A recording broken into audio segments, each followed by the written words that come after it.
آپ سن رہے ہیں تاریخ کے گہرائیاں۔ میں ہوں آپ کی میزبان سمیرہ۔ آج کا موضوع ہے ایک ایسا دور جو علم، عدل اور ترقی کی سنہری علامت ہے، فاطمی خلافت۔ میرے ساتھ ہیں تاریخ کی طالب العلم امان ساگر، جو ہمیں اسماعیلی نقطہ نظر سے اس دور کی تفصیل بتائیں گے۔ امان ساگر، خوش آمدید۔ وعلیکم السلام سمیرہ اور تمام سامعین کو خوش آمدید۔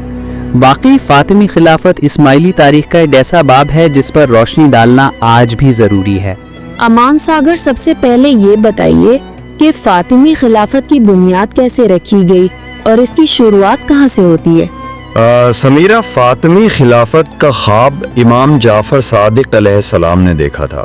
انہوں نے خفیہ حکمت عملی کے تحت اپنے بیٹے امام اسماعیل ابن جعفر کو سلمیہ روانہ کیا۔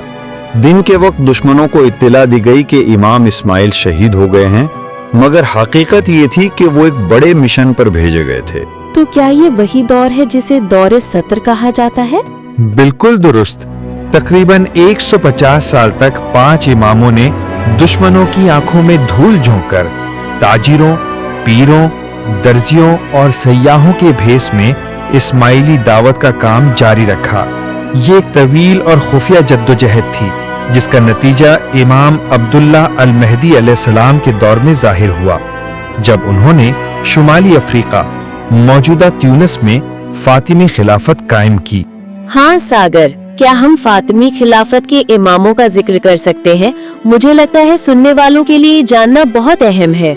بالکل سمیرہ، فاطمی خلافت کے دوران 8 اماموں نے قیادت کی۔ آئیے ان کے نام اور امامت کی مدت پر نظر ڈالتے ہیں۔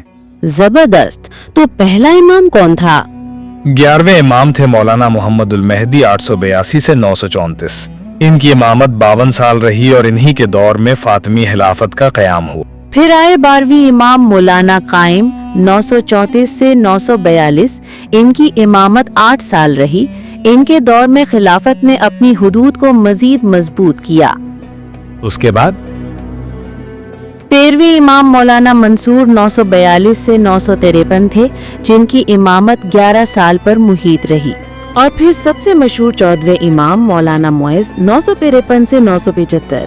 22 سالہ امامت کے دوران انہوں نے خلافت کا دارالحکومت قاہرہ منتقل کیا اور الازہر یونیورسٹی کی بنیاد رکھی۔ واہ! پھر 15ویں امام مولانا عزیز 975 سے 995 کی امامت 20 سال رہی۔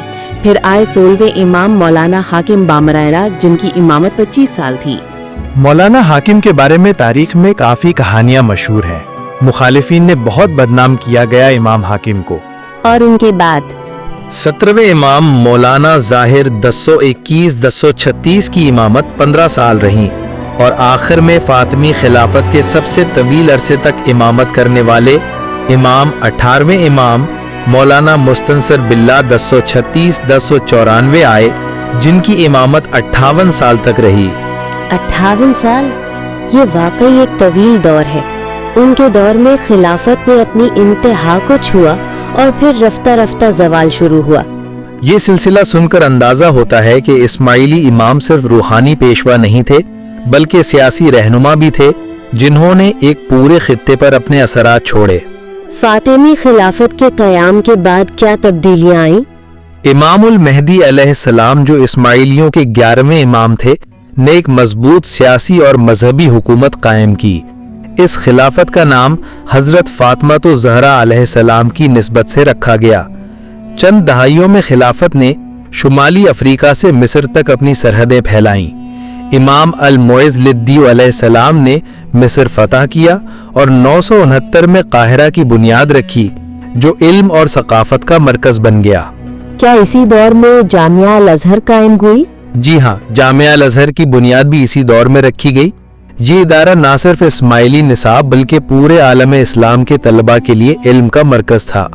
یہاں اسلامی تعلیمات، فلسفہ، منطق، ریاضی اور فلکیات جیسے مضامین پڑھائے جاتے تھے۔ ابن الہیثم اور ابو علی سینا جیسے سائنسدانوں نے اسی دور میں عظیم ایجادات کی۔ امان، فاطمی خلافت کو علم اور ثقافت کا گہوارہ کیوں کہا جاتا ہے؟ علم کا گہوارہ، یہ تو سوچنے والی بات ہے نا؟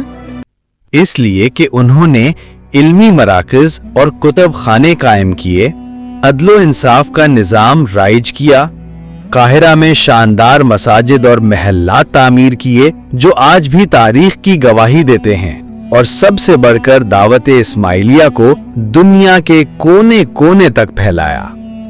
فاطمی خلافت کا اختتام کب اور کیسے ہوا؟ 1171 عیسوی میں فاطمی خلافت کا اختتاز ہوا، لیکن تقریباً 3 صدیوں تک اس خلافت نے دنیاوی اور روحانی قیادت فراہم کی۔ اس کا علمی، ثقافتی اور سماجی ورثہ آج بھی اسماعیلی جماعت کے لیے ایک قابل فخر سرمایہ ہے۔ واقعی امان ساگر، یہ ہمیں یاد دلاتا ہے کہ روحانی قیادت جب دنیاوی حکمرانی کے ساتھ جڑتی ہے تو ایک سنہری دور جنم لیتا ہے۔ بالکل سمیرہ، اور یہی اسماعیلی امامت کی تعلیمات کا نچوڑ بھی ہے۔ سامعین، یہ تھا آج کا موضوع، فاطمی خلافت اسماعیلی تاریخ کی روشنی میں۔ امید ہے آپ کو یہ معلوماتی سفر پسند آیا ہوگا۔ اگلی قسط میں ہم بات کریں گے اسماعیلی تاریخ کے ایک اور اہم باب کی۔ تب تک کے لیے اجازت دیجیے۔ اللہ حافظ۔ اللہ حافظ۔